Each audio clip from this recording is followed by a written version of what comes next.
చూస్తున్నాం. ఇవి అనేకమైనటువంటి సత్యాలు ఉన్నాయి ప్రియుల. నిజంగా చూడండి, గాయ వల్ల మనసాక్షి కలిగి మంచి పేరు పొంది వారు సహాయం చేస్తేనే ఆ సంఘానికి దీవెన ప్రియుల. మరి ఇదే విషయాన్ని మనం చూస్తున్నాము యూదా ఇస్కరియోతు విషయం. మత్తయి సువార్త 27వ అధ్యాయం చూడండి, 1వ వచనంకి వెళ్ళి యూదా ఇస్కరియోతు కానుక ఏమైపోయినాదో మనం చూస్తున్నాం. మత్తయి సువార్త 27వ అధ్యాయం 1వ వచనంకి వెళ్ళి దయచేసి ప్రధాన యాజకులను ప్రజల పెద్దలందరూ యేసును చంపింపవాలని ఆయనకు విరోధంగా ఆలోచన చేసి ఆయనను బంధించి తీసుకుని పోయి అధిపతి అయిన పొంతి పిలాతులకు అప్పగించిరి. అప్పుడు ఆయనను అప్పగించిన యోధా ఆయనకు శిక్ష విధింపబడగా చూచి పశ్చాత్తాపపడి ఆ 30 వెండి నాణెములు ప్రధాన యాజకుల యొద్దకును పెద్దల యొద్దకును మరలా తెచ్చి, నేను నిరపరాధ రక్తమును అప్పగించి పాపము చేసి అని చెప్పాను. వారు దానితో మాకేమి, నీవే చూసుకుని చెప్పగా అతడు ఆ వెండి నాణెములు దేవాలయంలో పారవేసి పోయి ఊరి పెట్టుకునేను. ప్రధాన యాజకులు ఆ వెండి నాణెములు తీసుకుని, ఇవి రక్త క్రయధనము కనుక వీటిని కానుక పెట్టెలో తగదని చెప్పుకునేది. అవునండి, ఇక్కడ చూసినారా, యూదా ప్రధాన యాజకులు ఏం చేసినారు? 30 వెండి నాణాలు ఇచ్చినారు, యేసుప్రభుని అప్పగించారు. యూదా తన పాపంని గ్రహించినాడు, పశ్చాత్తాపడి తిరిగి దేవాలయంలో వెళ్తే ఏమన్నాడు, ఇది మాకు దగ్గర, ఇది నువ్వు ఉంచుకో అని వీరేం చేసినారు? ఆ దేవాలయంలో అసలు ఉండనీయలేదు కూడా. అందుకొరకే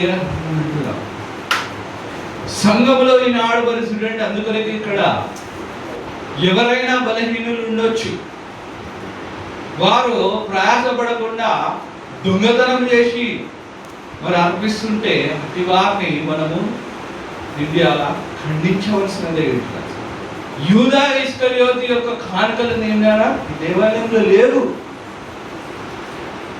మరి ఇప్పుడు చూడండి ప్రియులారా, అనేకమైనటువంటి దేశాలలో, అమెరికా దేశాలలో చూస్తున్నాం ఏమైపోయినదంటే సంఘంలో ఖండితమైన వాక్యాన్ని చెప్తలేరు.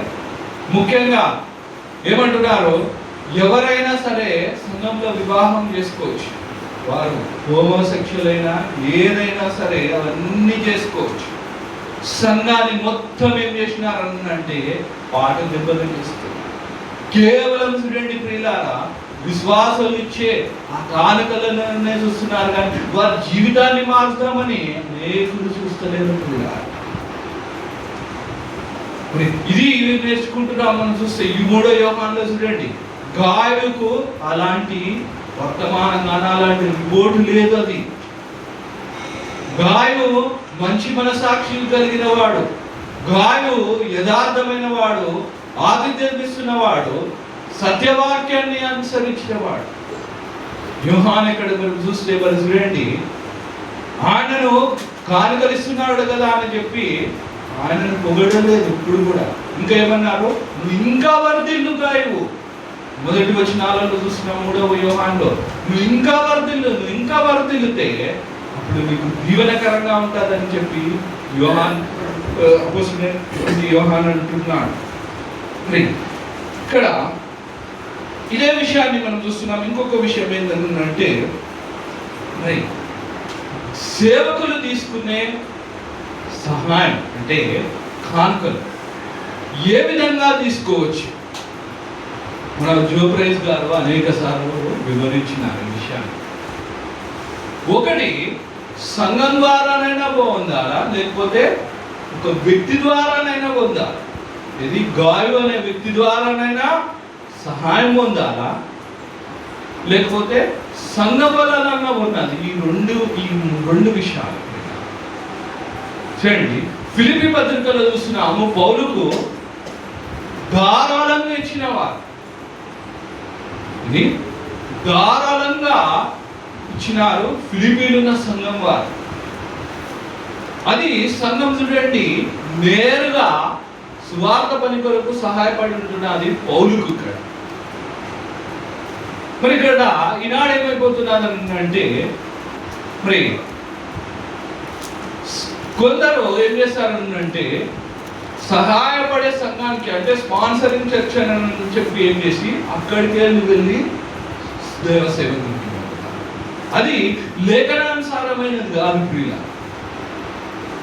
ఫిలిప్పీల సంఘం చూసినాం, నేరుగా ఇచ్చినారు, నేరుగా ఇక్కడ చూస్తున్నాం. ఇది వాక్యానుసారమైనటువంటిది అయి ఉంటుంది, అది వాక్యమైనది అయి ఉంటుంది. అక్కడ చూడండి, కొందరు ఏం చేస్తారంటే తెలియకనే ఏం చేస్తారు, కొందరు రాజకీయ నాయకుల దగ్గరికి అలా వసూలు చేస్తారు. అది కాదండి, ఇది వాక్యంలో లేదు. ఇక్కడ అపోస్తులకు కానీ ఇక్కడ చూడండి ఎలా పొందినారు, సంఘం ద్వారానే, లేకపోతే ఒక వ్యక్తి ఒక విశ్వాసి ద్వారా పొందినారు. గాయం వంటి విశ్వాసి ద్వారా పొందినారు, నేరుగా పొందినారు. ఇక్కడ చూస్తే మరి ఇక్కడ గాయం చూడండి, ఇక్కడ సహోదరులు ఉన్నారు. ఎవరు? దేవుని సేవకులు. ఇక్కడ యోహాను అవన్నీ రాయలేదు, వారి పేర్లు ఇక్కడ రాయలేదు. వారికి కూడా చూడండి నేరుగా చేస్తున్నారు. మరి యోహాను పెద్ద అని చెప్పి బాసిజం లేదు ఇక్కడ. మరి ఈనాడు చూడండి ఏమైతున్నది, మన క్రీస్తు సంఘంలో డైరెక్టర్లు వచ్చి ఏమంటారు, గాయడిసే కానుకలు మంచిగా తిని కనిపిస్తారు, ఎంత కావాలో కనిపిస్తారు. కానీ ఇక్కడ యోహాను ఇక్కడ చూస్తే ఇందులో ఒక పెద్ద, అందుకొరకు ఏమన్నాడు, పెద్దనైనా నేను సంఘంలో. ఇక్కడ ఎవరండి? యోహాను పెద్ద ఉంటాడు. మరి ఇదే విషయాన్ని చూడండి పేతురు అందుకొరకే అంటాడు, మొదటి పేతురు పత్రిక 5వ అధ్యాయంలో, మొదటి పేతురు పత్రిక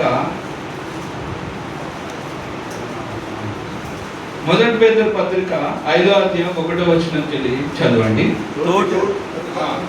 తోటి పెద్దను క్రీస్తు శ్రమలను గురించిన సాక్షిని బయలుపరచబడబోవు మహిమలో పాలివాడునునైనా నేను మీలోని పెద్దలను హెచ్చరించుచున్నాను. బలిమి చేత కాక దేవుని చిత్త ప్రకారము ఇష్టపూర్వకముగాను దుర్లభాపేక్షతో కాక సిద్ధ మనసుతోనూ మీ మధ్యనున్న దేవుని మందను పై విచారణ చేయుచు దానిని కాయుడి. మీకు అప్పగింపబడిన వారిపైన ప్రభువులైనట్టుండక మందకు మాదిరిలుగా ఉండుడి. ప్రధాన కాపరి ప్రత్యక్షమైనప్పుడు మీరు వాడబారని మహిమ కిరీటము పొందుదురు. చాలండి, చాలు. చూడండి, వాక్య రీతిగా చూడండి, ఎవరైనా కానీ సంఘంలో ఎప్పుడైనా పెద్ద కాదు, బహువచనం పెద్దలు. ఈనాడు నీవు నేను ప్రతి స్థలంలో మీరు ఒక దైవ సేవకులు ఉండొచ్చు, పెద్దలు ఉండొచ్చు. కానీ ఎప్పుడైనా ఏది బహువచనాన్ని వాడిన. మరి ఇక్కడ ప్రధాన కాపరి ఎవరు? యేసుక్రీస్తు.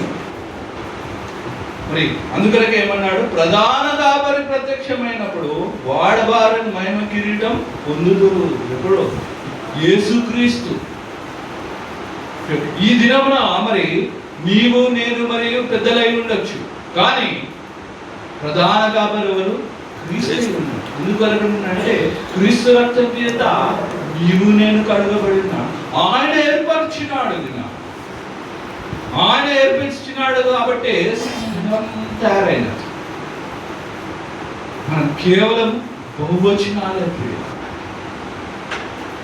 స్వార్థికులు కానీ సేవకులు అనేది బహువచనం.